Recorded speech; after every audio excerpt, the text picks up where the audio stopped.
Hi Virgo, love reading muna tayo ngayon Virgo. So tingnan natin kung ano yung advice sa'yo, ano yung energy mo ngayon, at ano yung energy ng kakoneksyon mo, okay? Kung kayo man ay nasa no contact situation, so tingnan natin kung ano yung energy ng person mo. So ngayon, yung energy mo muna yung titingnan natin, ano?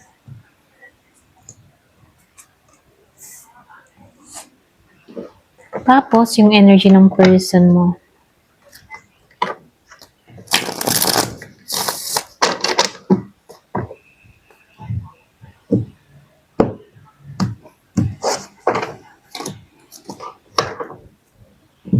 So, yung energy mo naman muna. So, dito, ano lumabas ang King of Cups. Ito yung energy mo. At ito yung energy niya. Si Queen of Pentacles.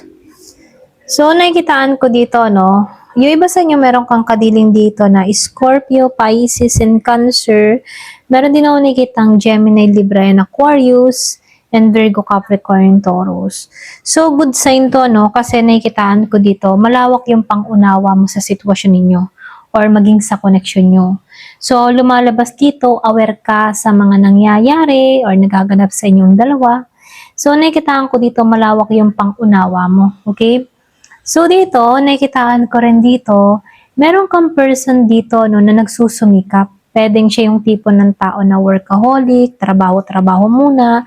Ito yung kanyang unang inaatupag, ano. So nakikitaan ko dito, kahit ganito yung mga nangyayari, nauunawaan mo naman to, okay? So lumalabas lang din dito, magaan naman yung samahan nyo dito. Yung iba sa inyo, pwedeng nasa LDR situation kayo at nauunawaan nyo yung setup ninyong dalawa rito.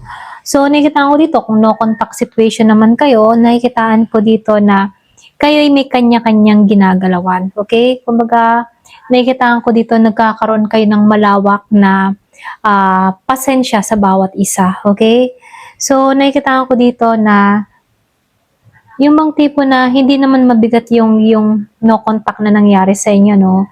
Bagkus, meron kayong kanya-kanyang ginagawa, okay? Busy ka, busy din siya, ganun. Ganun lang yung nakikita ko rito. So, ngayon, titingnan naman natin ano yung kanyang nararamdaman.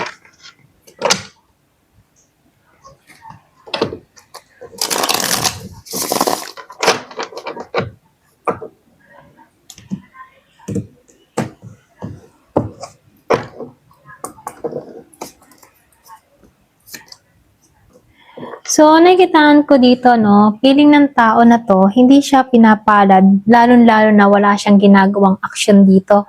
Lalong-lalo na sa'yo, okay? Kahit nakakamit niya yung mga biyaya dito, feeling niya hindi siya complete, okay? Feeling niya hindi siya buo dito. Kasi itong tao na to, hindi makakilos sa'yo or hindi makagawa ng hakbang para sa'yo, okay? So, ngayon, titingnan naman natin, ano yung nararamdaman mo?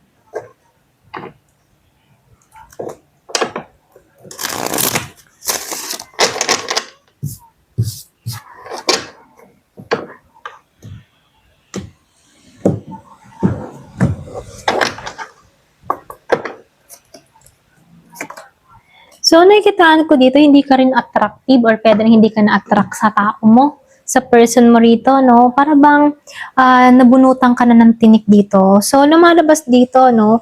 Para bang ikaw, hindi ka na nagkakaroon ng malinaw na kaisipan para dito sa connection na to. Yung iba sa inyo, ha? So, nagkakaroon ka ng pangunawa, pero dito, hindi ka na attractive or hindi ka na masyadong nakapokus sa taong ito.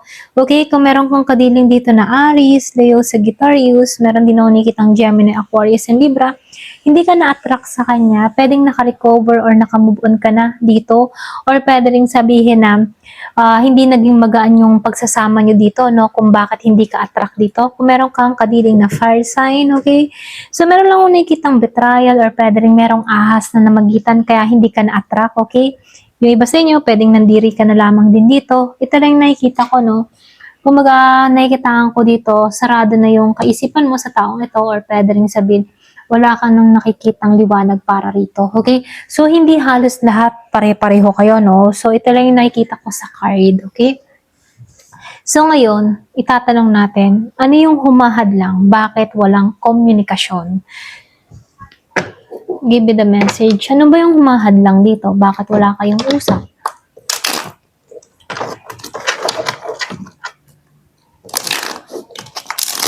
Ano yung humahadlang? Bakit wala naman kayong pag-uusap?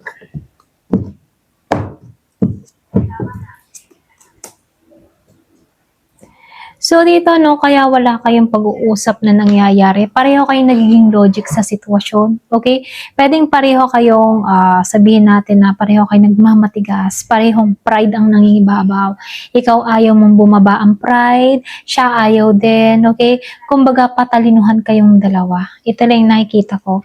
So ngayon, ang tanong natin, ano yung mga susunod niyang gagawin? Ano yung susunod na gagawin?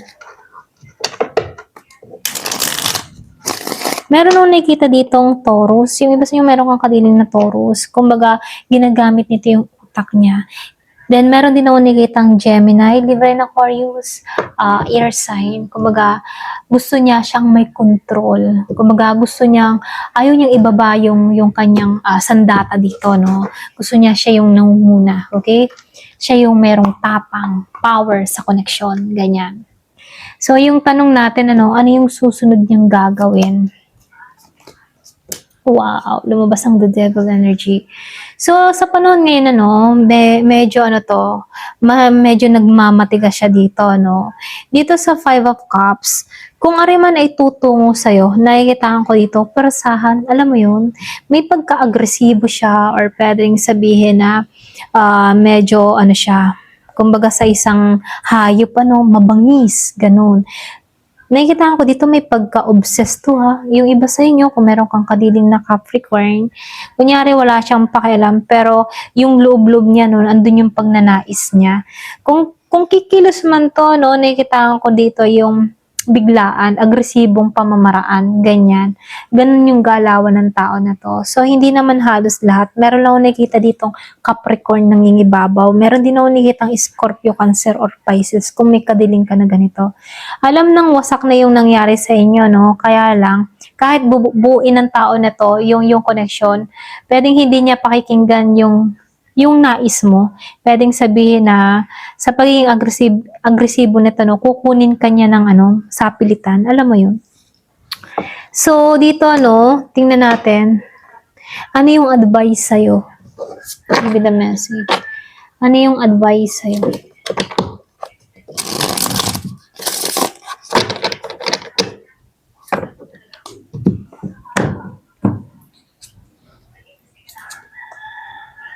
So, dito, yung pinaka-advice sa'yo, ito na yung time para magpigil ka, okay, ng emotion.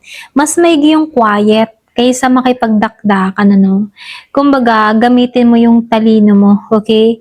Ikaw yung kayang, ikaw yung kayang magdesisyon dito, ikaw yung may control dito. Okay?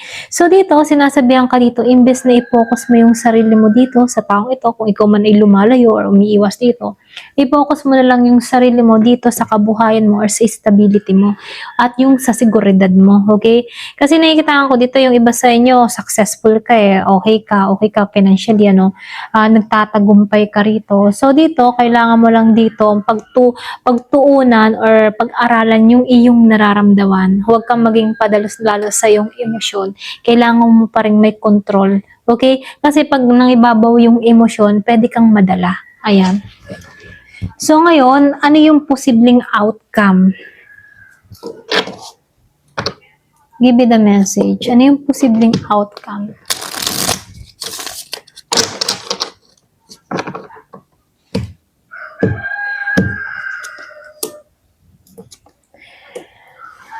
So, dito, yung posibleng outcome dito, kumbaga, naranasan mo na ditong magkamali, naranasan mo na ditong mahirapan, okay?